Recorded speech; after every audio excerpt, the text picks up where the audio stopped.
હરિહંતા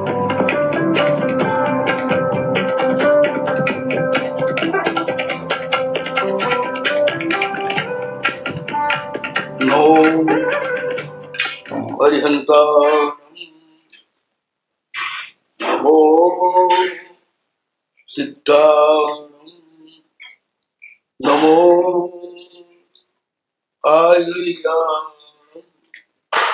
નમો ઉવચ્ચાય નમો લોએ સબ્બસાઉ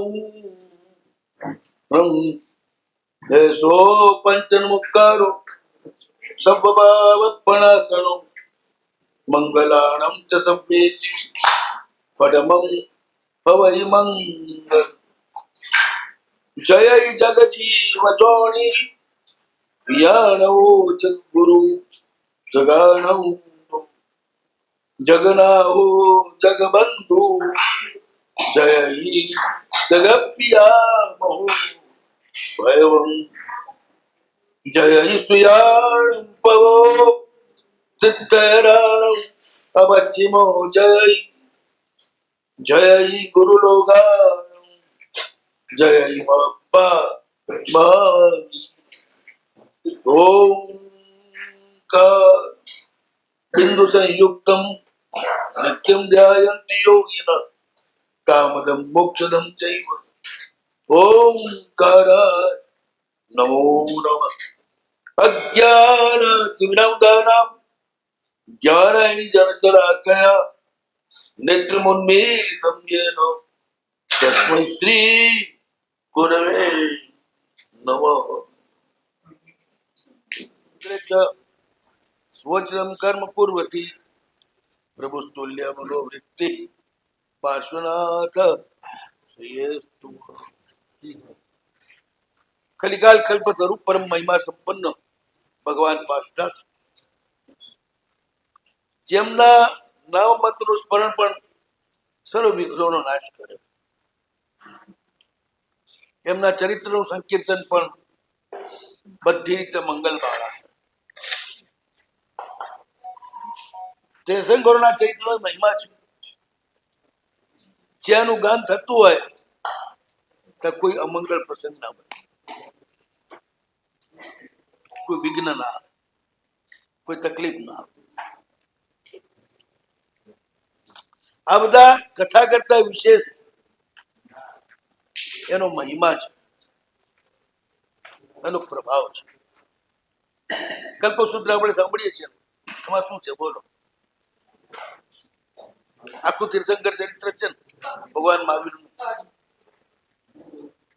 એમાં કોઈ તત્વજ્ઞાનની વાત છે જ નહીં, માત્ર ચરિત્ર છે, પણ પરમ મંગળ છે. એમાં બધા ચરિત્ર પણ પરમ મંગળ હોય છે. ચાતુર્માસમાં જ્યાં આગળ પણ ભગવાન અથવા ભગવાનના ભક્ત એના ચરિત્રો વંચાય, એ ચાતુર્માસમાં ન સંઘમાં કોઈ વિઘ્ન આવે, ન મુનિઓને પણ કોઈ વિઘ્ન આવે. એટલો પ્રભાવ છે. પણ લગભગ પ્રભુના ચરિત્રના ગાનનો આટલો બધો પ્રભાવ છે એ બહુ ઓછું ખ્યાલમાં છે. અને એટલે જ મોટા ભાગે ઊંચી વાતો જ પસંદ કરવામાં આવે છે વ્યાખ્યાનમાં. આ બધું પસંદ નથી કરતા. કથા છે આમાં શું, કથા છે આમાં શું, એમ કરીને અવજ્ઞા કરતા હોય છે. પણ આમાં જેટલી વાતો હોય છે ને એ બધી આગમની પ્રેક્ટિકલ વાતો હોય છે. આપણે ત્યાં થિયરી સાંભળીએ, આમાં આખા જન્મ જન્માંતરોના નિરૂપણમાં કેવી રીતે કર્મ બંધાય, કેવા એના ફળ આવે, એ બધું સીધે સીધું પ્રેક્ટિકલ તમને જાણવા મળે.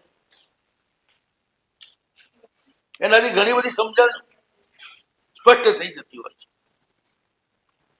ભગવાન પોતાના ગણધરોના જીવન ચરિત્ર કહી રહ્યા છે. પાર્શ્વનાથ પરમાત્મા 10 ગણધરમાં, આપણે કેટલા ગણધર થઈ ગયા?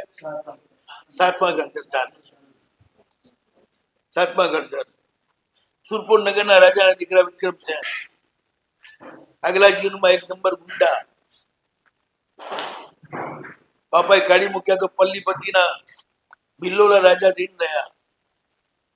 પણ કોક આગલા બહુનું પુણ્ય એમની પલ્લીમાં ગુરુ મહારાજ ચોમાસું આવી ગયા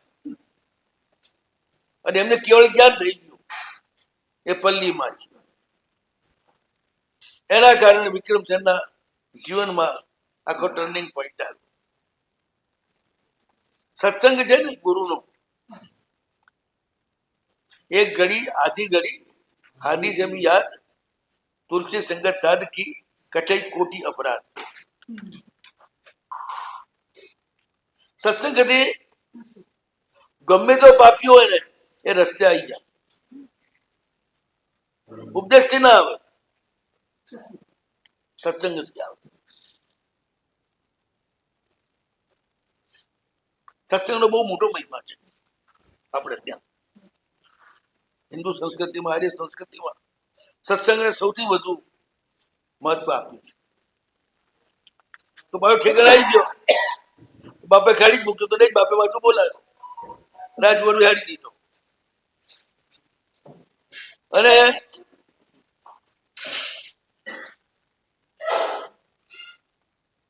એ જ કેવલી ભગવંત એને પાછા મળ્યા વિહારમાં. એ રાજાને જીતવા ગયો ત્યાંથી પાછો ફરે છે, ત્યાં રસ્તામાં એ ગુરુ ભગવંત મળ્યા, વંદન કર્યું, પ્રવચન સાંભળ્યું. પછી પૂછ્યું કે પ્રભુ, આગલા જીવનમાં હું ગુંડો, પાછલા જીવનમાં ધાર્મિક, એક જ ભાવમાં આ બે મારી પરિસ્થિતિ થઈ, એ કયા કર્મના કારણે થઈ એ બતાવો. કારણ કે જન્મ જન્માંતરના સંસ્કાર વિના કોઈ ઘટનાઓ બનતી નથી. ગુરુ મહારાજે કહ્યું કે ભાઈ, બહુ ટાઈમ પહેલા જ્યારે હજી કલિકાળ આવ્યો નતો આ ધરતી ઉપર, ત્યારે કુબુદખંડ નામના નગરમાં કુલચંદ્ર નામના શેઠ, એમને ગુણશેખર નામનો દીકરો, એ અત્યંત બીમાર, ઔષધ કર્યા, દેવતાઓ પૂજા કરી, બીમારીઓ દુનિયા આખી દુનિયામાં માણસો પડે, પણ બધા લાચાર, અને ગમે તેવો ભણેલો હોય ને એ વેમમાં આવી જાય, ભુવાને ભોપામાં ફસાઈ જાય. એટલે બધું કર્યું, ઘણાને બચાવ્યું, બધી પૂજાઓ કરી, હોમ હવન કર્યા, કઈ ઠેકાણું પડ્યું. એમ કરતા કરતા હવે તો ખાલી એના શ્વાસોશ્વાસ ચાલે છે, એટલું ઢીલો પડી ગયો. પણ આયુષ પૂરું થતું નથી. આયુષ પૂરું ન થાય ને ત્યાં સુધી હાવ મરવા જેવો થાય ને તોય પણ જીવતો રહે અને પીડા ભોગવ્યા કરે. હવે આ રીતે હેરાન થયું છે. મા બાપ તો બધા અધર જીવે ને ચાર બાજુ એને વિટલાઈને બેઠા હોય. એમાં ધર્મરુચિ નામના ગુરુ ભગવંત, જે મંત્ર તંત્રમાં પરમ કુશળ હતા, બધી જાતના સાધુ હોય, કોઈ જ્યોતિષમાં કુશળ હોય, કોઈ મંત્ર તંત્રમાં કુશળ હોય, કોઈ ઔષધોમાં કુશળ હોય. તો આ કોચરી માટે નીકળેલા ગુરુ મહારાજ ઉચ્ચ નીચ ઘરની અંદર ભિક્ષા માટે ફરતા ફરતા આવ્યા. હવે આવા બધા એ મંત્ર તંત્રમાં કુશળ બધા જે હોય ને એ પોતાનો મહિમા વધે અને પોતાની પૂજા થાય, પોતાના ભક્તો વધે, એ માટે એનો ઉપયોગ કરે તો શિથિલાચાર કહેવાય. પણ સામાન્ય સમાધિ માટે અને એ ધર્મમાં જોડાય એ માટે ઉપયોગ કરે તો બધું શિથિલાચાર ના કરાય. આ બધા સુગુરુ કુગુરુના વ્યાખ્યાનો કરતા હોય ને એ એકાંગી ના સાંભળવા. કે કોઈ મહારાજ, જે મહારાજ દોરો ધાગો આપતા હોય કરતા હોય એ ગુરુ મનાય જ નહીં. આવા બધા વાતો છે ને એ ગપ્પા છે. આ બધા એકાંત આગ્રહમાં આ બધી વાતો ન કરી શકાય. ગીતાર્થ ગુરુને બધું જ કરવાનો અધિકાર છે અને બધું જ કહેવાનો અધિકાર છે. માત્ર પોતાની પૂજા માટે નહીં, પ્રભુનું શાસન ફેલાય, સામી વ્યક્તિ જે છે એને સમાધિ મળે એ માટે ગુરુ મહારાજ બધું જ કરી શકે. એટલા બધા શાસ્ત્રોમાં એના દાખલાઓ આવે છે ને અપવાદો આવે છે. એટલે એકાંતે આવી બધી પ્રવૃત્તિ કરી અને આવા પ્રભાવક મુનિઓ માટે દુર્ભાવ જે મુનિઓ ઉત્પન્ન કરે છે એ બરોબર નથી. હું તો ઘણી વખત સાવકોણ કહું છું કે તમારે અમારી જેટલું લેવા લાગવું એટલું જ લેવું વ્યાખ્યાનમાં, અને બાકીનું બધું છોડી નાખવું. આવું બધું નહીં લેવું. બીજા મુનિઓ પ્રત્યે દુર્ભાવ ઉપજાવે એવા વ્યાખ્યાનની વાતો બધી છોડી દે, એ વાતો નહીં સાંભળવાની. આપણા આત્માનું કલ્યાણ થાય એ માટેની જેટલી વાતો હોય એટલી સાંભળવી. કારણ સુગુરુ કુગુરુ બનવું એ એમના પોતાના અધ્યવસાય ઉપર છે, એમના આશય ઉપર છે. સંસારનો જ આશય હોય વૃદ્ધિનો તો કુગુરુ, પણ સમાધિનો આશય હોય તો કુગુરુ નહીં. એક રાજાએ ગુરુમાને પૂછ્યું, સાહેબ મારે દીકરો નથી, દીકરો જોઈએ છે. ગુરુમાં કે ધર્મના પ્રભાવથી થશે. સાહેબ કે ઉપાય બતાવો. ગુરુમાજી કહ્યું 108 દિવસ આંબીલ કર અને રોજ 10 નૌકાર વાળી કર. નૌકાર તારે પુત્ર થઈ છે. પેલા 108 દિવસ આંબીલ કર્યા રાજા રાણીએ, અને રોજ 10 માળા કરી 108 દિવસમાં લાખ નૌકાર થઈ ગયા. દીકરો થયો. મહાન શાસન પ્રભાવ. આમાં ગુરુ મહારાજે ઉપાય બતાવ્યો, એટલે કે સંસાર વૃદ્ધિનો ઉપાય નથી બતાવ્યો. રાજાની અસમાધિ ટળે, રાજા પ્રભુના શાસનો રાગી થાય. રાજા રાગી થાય તો પ્રજા પણ રાગી થાય. આ બધા લાભાલાભ જોઈને ગુરુ મહારાજ આવું બધું કરતા હોય છે. ત્યાં ગુરુ મહારાજ પધાર્યા.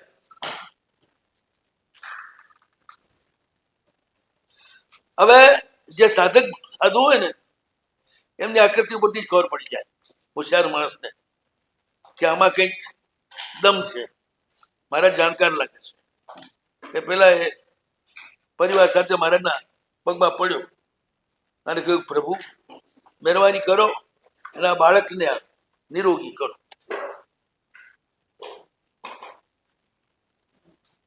એ નિરોગી થશે તો આપનો સેવક થશે. ગુરુ મહારાજે પણ શ્વાસ આપણે શ્વાસ જોયો, સ્વર જોયો, ટાઈમ જોયો, એટલે ખ્યાલ આવી કે આ ઉપચાર થઈ શકે એવો છે. કેટલાક એવા રોગ ઉપચાર થઈ જ ન શકે, કેટલાક રોગ એવા હોય જેનો ઉપચાર થઈ શકે. કર્મ નિકાચિત અને અનિકાચિત બંને પ્રકારના હોય ને. ગુરુમાજે કહ્યું, હું એને રોગ તો મટાડી દઉં, બિલકુલ ઉભો કરી દઉં, પણ દીક્ષા લેશે, સાધુ થશે, સંસાર માટે હું એને ઉભો નહીં કરું. સાધુ થતો ઉભો કરું. શેઠે કહ્યું કે છોકરો જીવે એટલે બસ, ભલે સાધુ થાય એનો અમને વાંધો નથી, તમે જેમ કહેશો એમ કરશે. છોકરાને પૂછ્યું, બોલ બેટા, ગુરુ મહારાજ જે કહે છે તું કરવા તૈયાર છે? એ કે અવશ્ય. થાકી ગયો તો બાપા બીમારીથી. હાજા થવાનું થતું હોય તો બાવો થવાય તૈયાર, સંસાર છોડવાય તૈયાર. ગુરુ મહારાજે 3 વખત બોલાવડાવ્યું અને વચન લીધું. વચન લઈને પછી ગુરુ મહારાજે એની સામે બેઠા આસન લગાવીને. ગીતાર્થ ગુરુ હતા અને એકલમલ પૃથ્વીવાળા ધારક હતા, એટલે એમને કોઈ જરૂર નતું કે ગોત્રી આવે એટલે વાત ન કરે.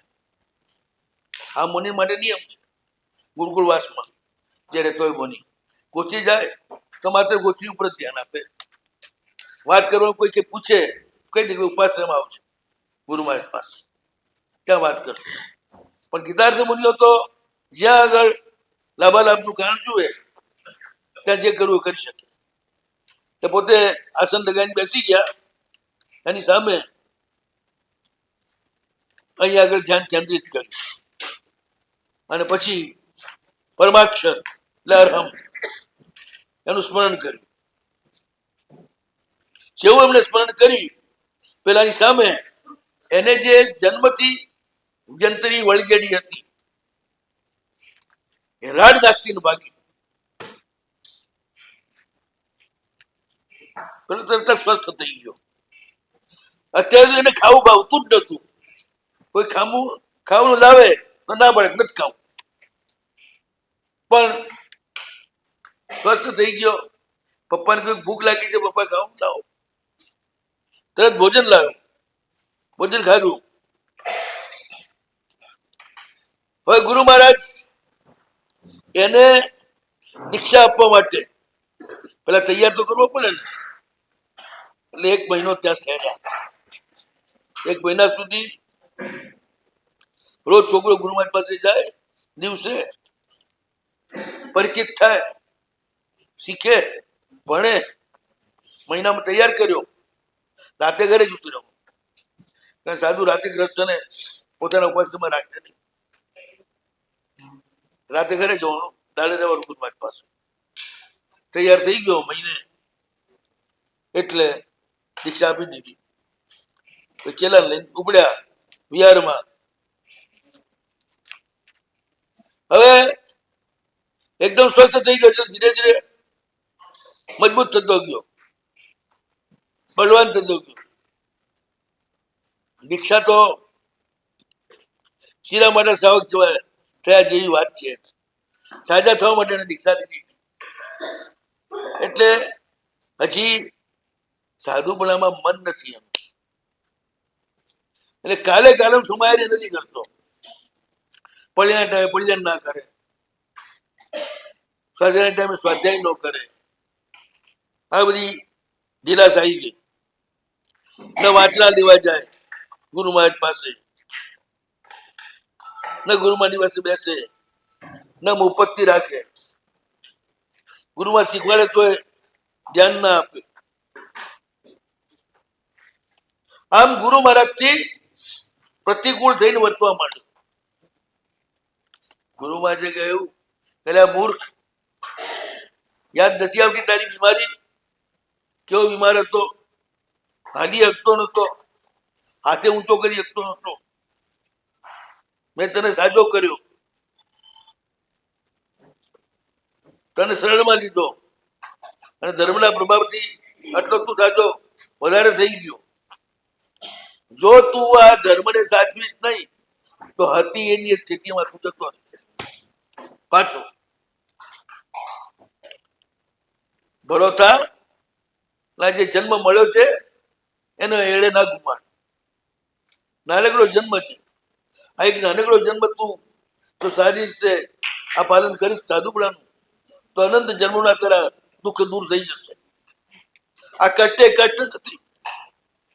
જેમ કમાવા માટે દુકાનમાં કષ્ટ કરતા હોય છે ને ગ્રસ્તો, પણ પછીનો ટાઈમ આરામથી ખાવા પીવા અને રહેવા માટે એ કષ્ટ એને કષ્ટ નથી માનતા, ઉદ્યમ માને છે. એટલે ભાઈ એને કહે છે કે ધર્મ છે ને કડવા ઔષધ જેવો છે, પણ સાજા કરનાર છે. એટલે મહેરબાની કર અને આ તારી શિથિલતા છોડ, અને જો તારું કુશળ ઈચ્છતો હોય તો પાછો થઈ જા મજબૂત. ગુરુમાં સમજાવે છે પણ સાંભળતો નથી. ગુરુમાં સમજી ગયા, સાણા ને સાંજમાં અને ગધેડ અંડપણા. મંત્રનું બળ ખેંચ્યું. ભાઈ છત્તા પાઠ, પથારી વર્ષ, હાથ પગે હાલે નહીં, કશું હાલે નહીં. એ સ્થિતિમાં આવી ગયો પાછો. આમ પડ્યો છે, મોઢામાંથી લાળ ચાલી જાય છે. અહીંયા મા બાપે નથી, કોઈ સેવા કરનાર નથી, ગુરુમાં ધ્યાન આપતા નથી. પેલો રાડો પાડવા લાગ્યો, બાપજી બાપજી મને બચાવો, મને બચાવો. ગુરુમાં જે કહ્યું તને કહ્યું તું ને કે તું ધર્મમાંથી પાછો મુખ ફેરવીશ તો તારી હાલત ખરાબ થઈ જશે, તું સમજો નહીં.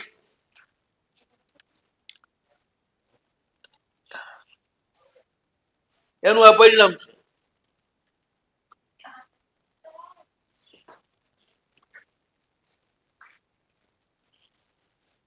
હવે પસ્તાવો કરવા લાગ્યો, ગુરુબાના પગમાં પડ્યો. માફ કરો. હવે હાચે હાચું તમે કોઈ એમ જ કરીશ. દુનિયામાં ચમત્કાર અને નમસ્કાર છે. ખૂબ એને આજીજી કરી કે પ્રભુ તમે જ મારા મા બાપ ભાઈ શેન જે ગણવું હોય તમે જ છો ને મને બચાવો. એટલે પાછા ધર્મસિંહ મહારાજે એક ક્ષણમાં એનો રોગ પાછો ઉડાડી દીધો. કારણ કે ઉત્તમ પુરુષો છે ને એ ડંખ ન રાખે. ગમે તેવો ગુનો કર્યો હોય ને પણ તમે પગમાં પડી માફી માંગો એટલે ગુનો માફ. આ ઉત્તમ પુરુષનું લક્ષણ છે. હલકો છે ને ગમે તેટલો પટાવતો પટે નહીં, ડંખ રાખ્યા જ કરે. ઠીક થઈ ગયો, હવે તો બરોબર ચાલે છે, સરસ રીતે સંયમ પાળે છે. મનને ગયા સૌંદર્ય દેવલોકમાં દેવ થયા.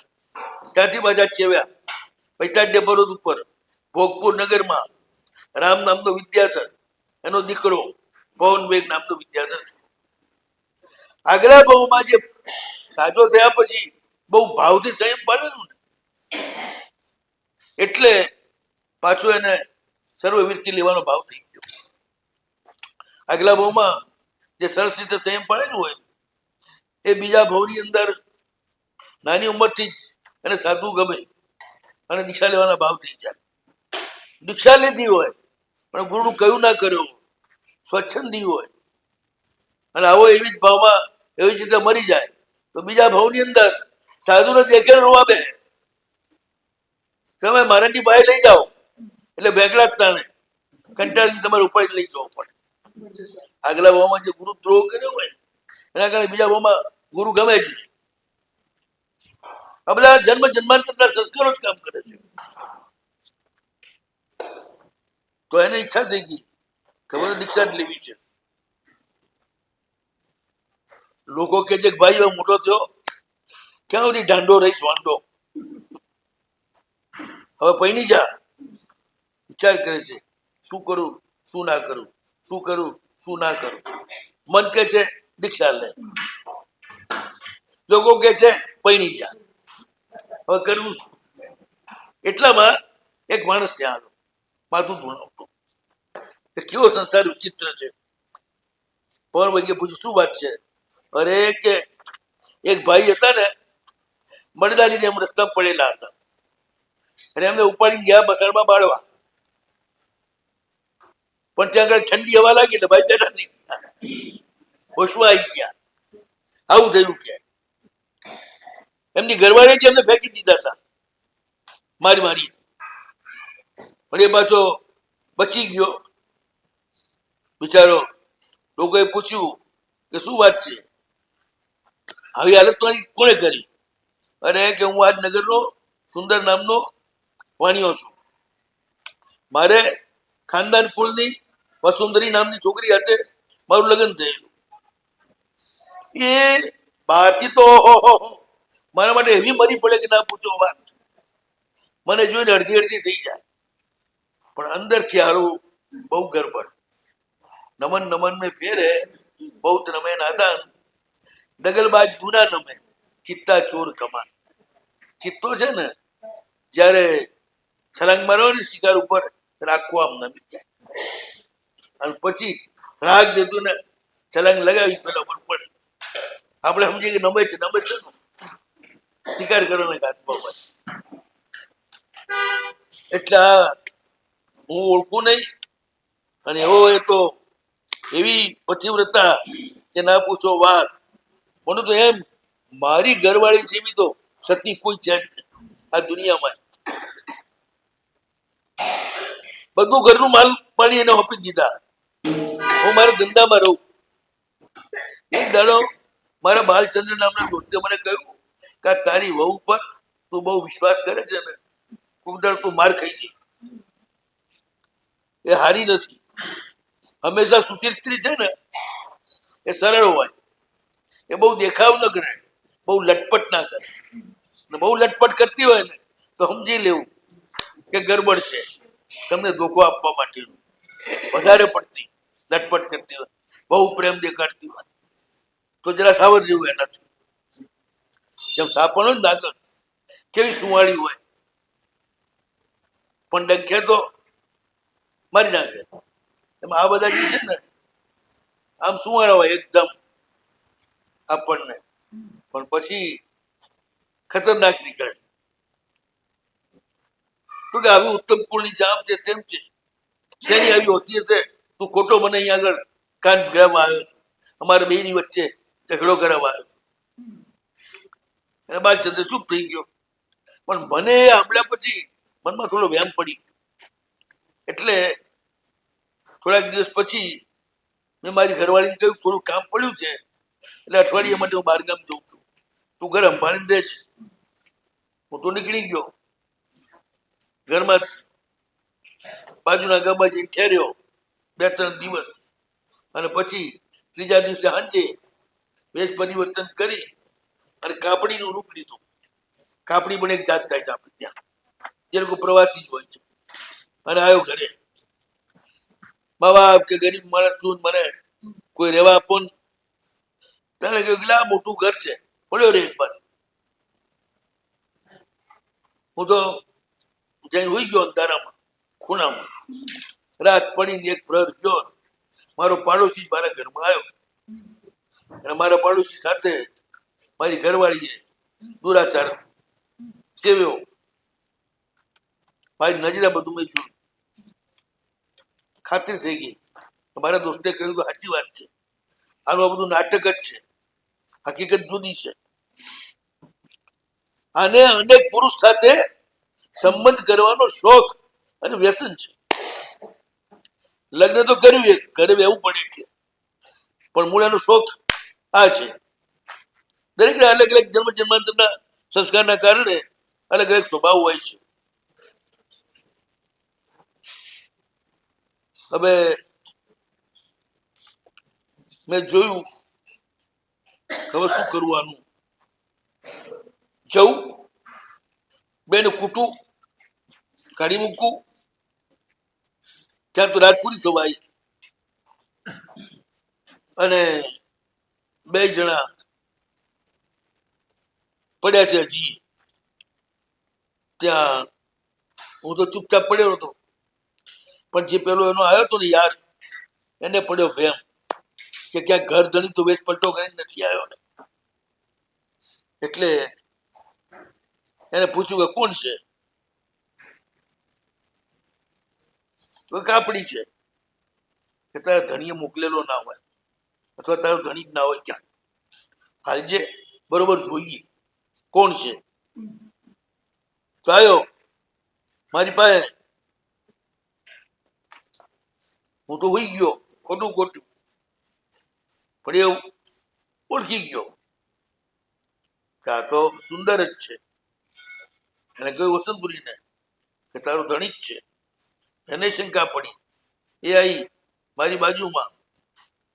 ત્યારે જ અચાનક મને એકદમ ખાંસી આવી, જોરથી, કોઈ રીતે દબાઈને એવી ખાંસી આવી.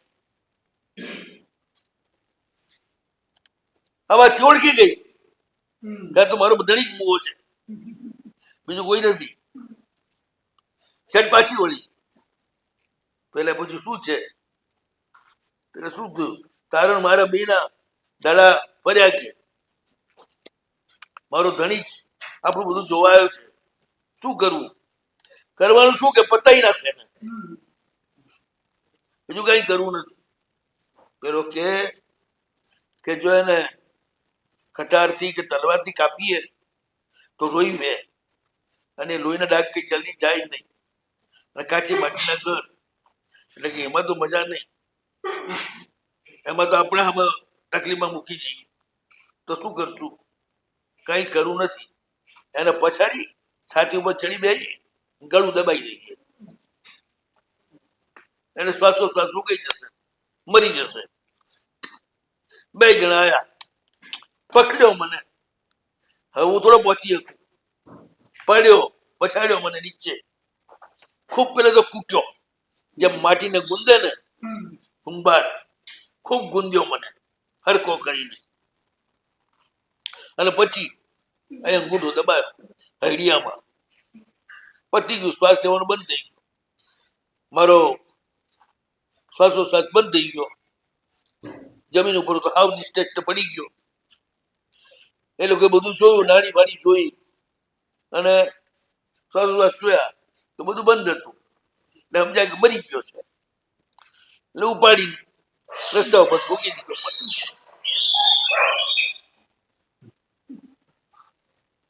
ઠોકી દીધો મને રસ્તા ઉપર. પણ હજી મારું આયુષ બાકી. ભવિષ્યતા મારી ફેવરમાં. ઠંડી હવા આવી એટલે ધીરે ધીરે ધીરે આ હવા પડી અને પાછો મારો શ્વાસ પાછો આવ્યો. હે ભગવાન, દુનિયામાં નારીને બધા નાગણી પણ ભટકાતી હોય છે એની મને ખાતરી થઈ ગઈ. રાજાએ વાત સાંભળી. પછી તો રાજાનું મગજ ગયું. એની ઘરવાળીને પકડી લાવી, નાક કાન કાપી કાઢી મૂકી. કારણ સ્ત્રી અવધ્ય ગણાય છે, સ્ત્રીનો વધ ન કરી શકાય, મનાય છે શાસ્ત્રમાં. બ્રાહ્મણ અને સ્ત્રી અને સંન્યાસી ગમે તો ગુનો કરે તો પણ એ અવધ્ય છે. સ્ત્રી માં છે ને, માનો વધ ન થઈ શકે ક્યારે પણ. એટલે નાક કાન કાપીને કાઢી મૂકી. અને પેલા ભાઈ જે એમના યાર હતા એમને તો ખૂબ ઠમઠોર્યા. પછી ગધેડે ચડાયા, આખા ગામમાં એમનું વરઘોડો ફેરવ્યો અને પછી સ્નાનમાં લઈ જઈ અને ફાંસી ચડાવી. તો યારી,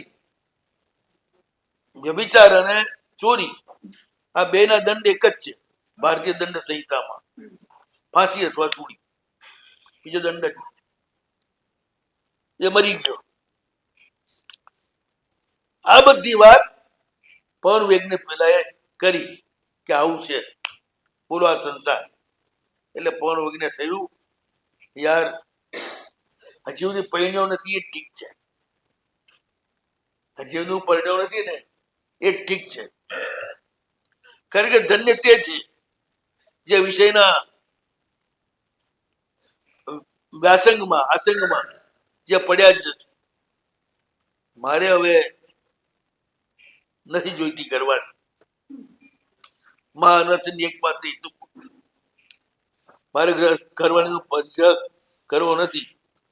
પણ વેગ તો નાઠો કરતી તત્કાળ. અને ત્યાં આગળ રાજર્ષિ આવ્યા હતા સિંહરથ, એમની પાસે જઈને દીક્ષા લીધી. જબરદસ્ત તપશ્ચર્યા કરે છે ને વિચરે છે. એમ કરતા કરતા મોહનો ઉદય થઈ ગયો અચાનક. આગ્રા ભાવમાં પહેલા જે સંયમ પાડ્યું ને એ પરાણે પાડ્યું હતું ને, પછી ખૂબ ભાવથી પાડ્યું. એ ભાવથી પાડ્યું કેટલું હતું એના કારણે સંયમનો ભાવ થઈ ગયો. હવે જે આગળનું હોય એ પાછળથી ઉદયમાં આવે, તત્કાલિક હોય એ પહેલા ઉદયમાં આવે. એટલે કાળ કર્યો એ વખતની જે બુદ્ધિ હતી એ પહેલા આવી ગઈ, અને એ પહેલાની જે બુદ્ધિ હતી એ પાછી નડી. એટલે શિથિલતા આવી. પેલા ખૂબ તપ કર્યો, ખૂબ પોતે બધું કર્યું, પણ પછી સૂત્રના અર્થ ભણતા ભણતા સૂત્રના અર્થના ઊંધા ચત્તા અર્થ કરવા લાગ્યા. અને એમાં પ્રમાદ સ્થાનમાં આ તો અપવાદમાં આમ ચાલે, આ તો આમ ચાલે, આ તો તેમ ચાલે, એમ કરીને ભાઈ ઊંધે રસ્તે ચડી ગયા. ગુરુ મહારાજે કે ભાઈ આ તું શું કરે છે? આનું કેટલું ભયંકર પરિણામ આવશે તને ખબર પડે છે કે? શાસ્ત્રમાં કહ્યું છે કે પ્રમાદ કરે 14 પૂર્વધર આરક શરીર વાળા, મનપૂર્વક જ્ઞાન વાળા પણ નરકમાં જાય પ્રમાદના કારણે, અન્ય ગોદમાં જાય. પ્રમાદમાં ન પડો તો નરક નિગોદમાં જવાનો રસ્તો જ નથી. પ્રમાદ એના માટેનો ચાવી છે, એનાથી જ નરક નિગોદના દરવાજા ખુલે. એટલે તારે શું કરવું છે બોલ? બધા અનર્થ આવશે જેટલું તો આમાં ગરબડ કહી શકું. અને પ્રમાદ કરીશ તો આરામ તો થોડો જ મળશે, પણ પછી જે દુઃખ પડશે, તું રાડો પાડીશ તો તું છૂટી નહીં શકે. ગુરુ મહારાજે એવું સરસ સમજાયું કે એને ભયંકર ભય લાગ્યો દુર્ગતિ, ઘોર તપ કર્યું, કાળ કરી, સૌદરમાં દેવલોકમાં જઈ ત્યાં આગળનું આયુષ્ય પૂરું કરી એક જ પદોપમનું, અને તું વિક્રમસેન થયો, રાજાનો દીકરો. જે સાધુપણામાં શિથિલતાનો ભાવ થયો એના કારણે તું આ ભાવમાં શરૂઆતની ઉંમરમાં ગુંડો થયો, અને પછી સારું સાધુપણું પાડ્યું, એ ઉદયમાં આવ્યું એટલે તને કેવલીનો સંયોગ થયો, તારા જીવનમાં પરિવર્તન આવ્યું અને તું ધર્મમાં પાછો આવી ગયો.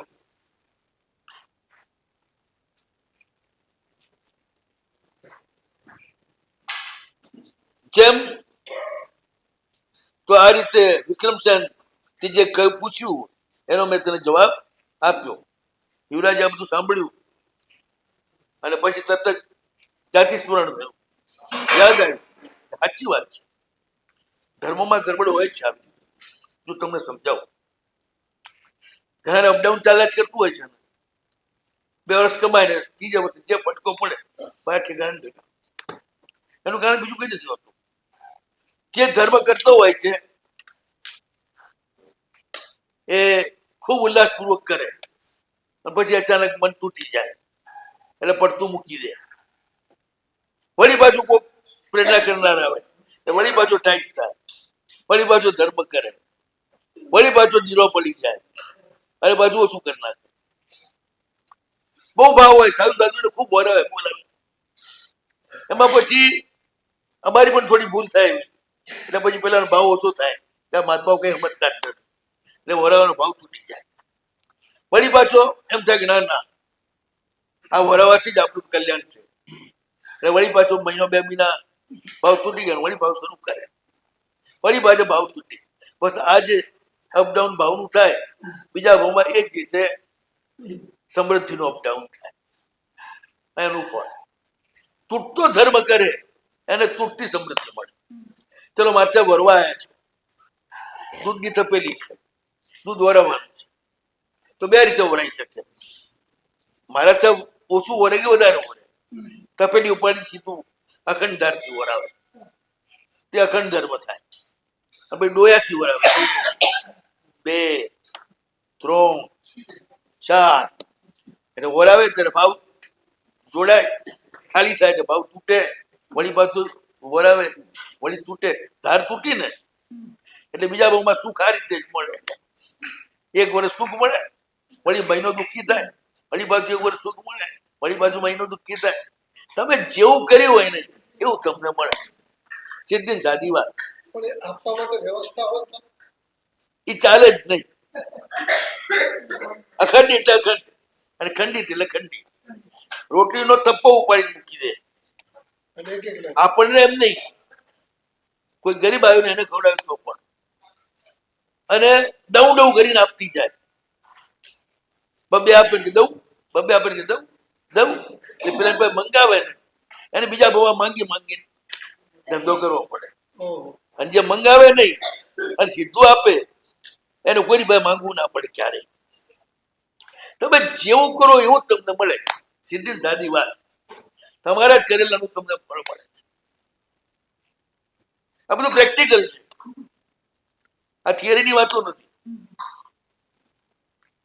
વરવાય ને 2 રોટલી લઈ લઈને વરાવતી જાય મારા સાહેબને, એ અંતર પડતું જ જાય. એ જેટલું અંતર પડે ને એટલો ટાઈમ દુઃખ આવે, વરાવે એટલો ટાઈમ સુખ, પાછું અંતર પડ્યું દુઃખ, વરાવે એટલા ટાઈમ સુખ. સીધી ટપ્પી ઉપાડી મૂકી દે, એ અખંડ થયું. વરાવતી વચ્ચે કોઈ ખરાબ ભાવ નથી તો દુઃખ શા માટે? ભાવ હોય કે ન હોય, અખંડ ના થયું ને તો દુઃખ શા માટે? અરે દુઃખ એટલા માટે આવે, ભાવ તૂટ્યો એટલે પુણ્ય તૂટ્યું, પુણ્ય તૂટે એટલે સુખ તૂટે. સીધી સાદી વાત છે. તમે કેવી રીતે વરાવો છો એના ઉપર આધાર છે. ભલે ને આજે ટુકડે ટુકડે તમે 100 રોટલી વરાઈ દો,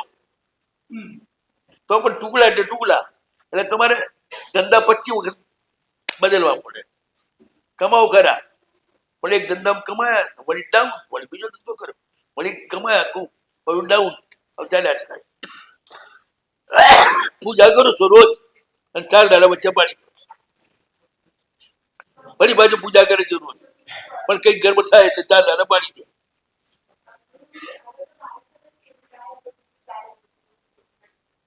શું મહારાજ સાહેબ ગમે તે કે સમજ્યા ને, તમારે વરાઈ દેવાનું, કેવાનું બાપ ગણી લો આપને કેટલી જોઈએ છે, ગણવાનું કામ આપણું નહીં. ગણીએ ને એટલે ગણિત થઈ જાય, ન ગણીએ તો અગણિત થાય. હે મહાત્મા કે આપણે જ કહીએ કે 4 લો જનરલ એક વાત છે, તો 4 એક સાથે લો. મારી વાત સાંભળો. એક મહાત્મા રોજ આવતા હોય, એક કોઈ તપસ્વી મહાત્મા અચાનક આવી ગયા અને એને તમે ઓરાવી રહ્યા છો. ઉત્કૃષ્ટ પુણ્ય છે ને ત્યારે એકદમ ભાવથી ઓરાવતા હો ને ત્યારે થાય છે, બાકી ચાલુ પુણ્ય હોય છે. એવું એવું જીવનમાં 2-4 વર્ષ થતું હોય છે. બરોબર.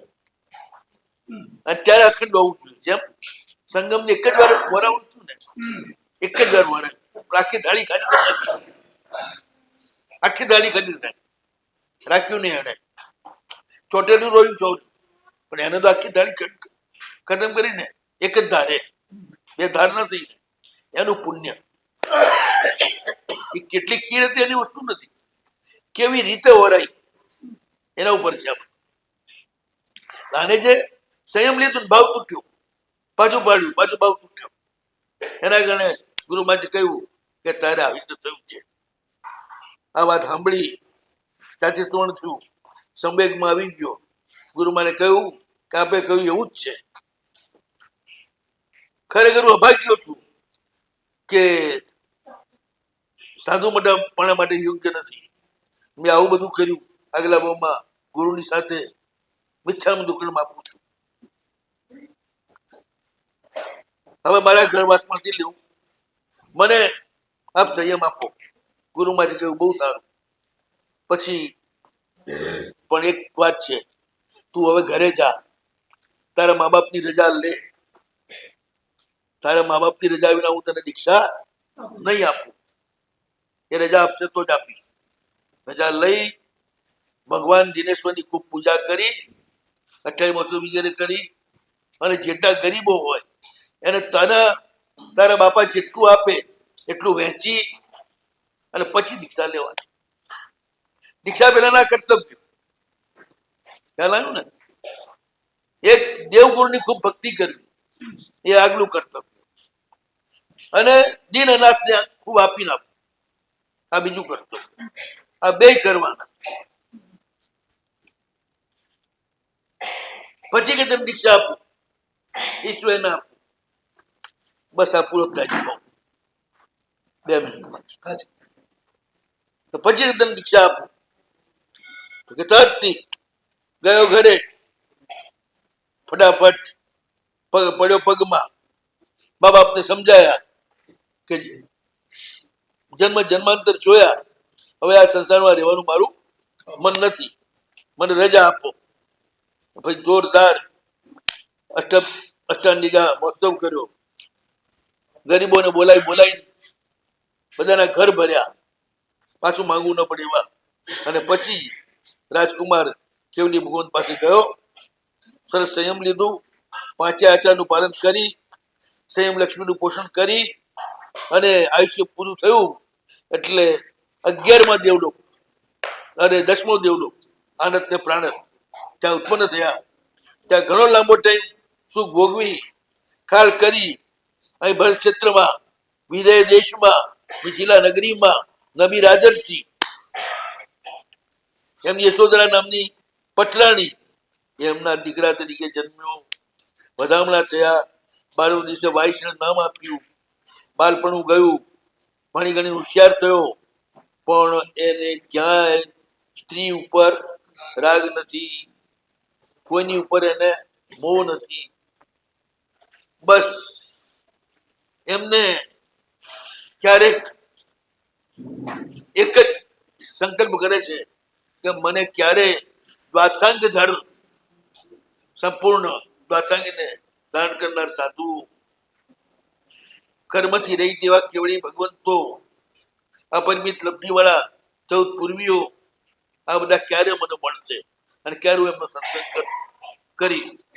અને જે મળે છે એનો સત્સંગ પણ કરે છે, પરંતુ તો છે નહીં, સંસારી સુખની ઈચ્છા નથી, મા બાપ તો મોહ ઉતર્યો અને પછી રજા લઈ પોતાના રાજકુમારો સાથે એ ભાઈ મને કેવળ જ્ઞાન થયું છે એમ સાંભળી અહીં આવ્યા આ સંપદ ઉદ્યાનમાં અને એને મારી પાસે દીક્ષા લીધી. આ રીતે 7મા ગણધરની વાત પૂરી થઈ. હવે 8મા ગણધરની વાત, અને 9મા અને 10મા બે ભાઈ છે, જન્મ જન્માંતર છે. એ બેની એક જ કથા ચાલશે. એ પૂરું થાય એટલે આપણું કામ પાંચનાથ ભગવાનનો વિચાર કરાવવું અને પછી ભગવાનને સમજ શિખર પહોંચાડી